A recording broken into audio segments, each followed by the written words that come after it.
மேலும் இன்னொரு முக்கிய அறிவிப்பை செய்ய விரும்புகிறேன். இந்த மண்ணின் ஆதி குடிகளை இழிவுபடுத்தும் அடையாளமாக காலனி என்ற சொல் பதிவாகி இருக்கிறது. ஆதிக்கத்தின் அடையாளமாகவும் தீண்டாமைக்கான குறியீடாகவும் வசை சொல்லாக மாறியிருப்பதால் இனி இந்த சொல் அரசு ஆவணங்களிலிருந்தும் பொது புழக்கத்திலிருந்து நீக்குவதற்கு நடவடிக்கை எடுக்கப்படும் என்பதையும் தெரிவித்துக் கொள்கிறேன்.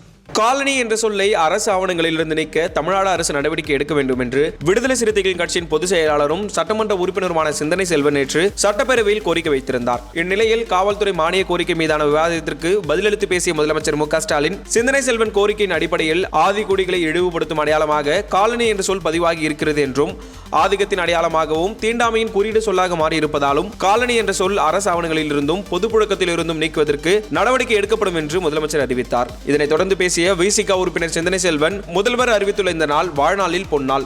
இந்த நாள் சமூக நீதியின் வரலாற்றில் பொன்னெழுத்துக்களால் பொறிக்கப்பட வேண்டிய நாள். இனி காலம் சொல்லும் சமூக நீதி என்றால் ஸ்டாலின், சமத்துவம் என்றால் ஸ்டாலின், சகோதரத்துவம் என்றால் ஸ்டாலின் என்று மனம் நிறைந்து தெரிவிக்கிறேன் என்று பெருமிதம் தெரிவித்தார்.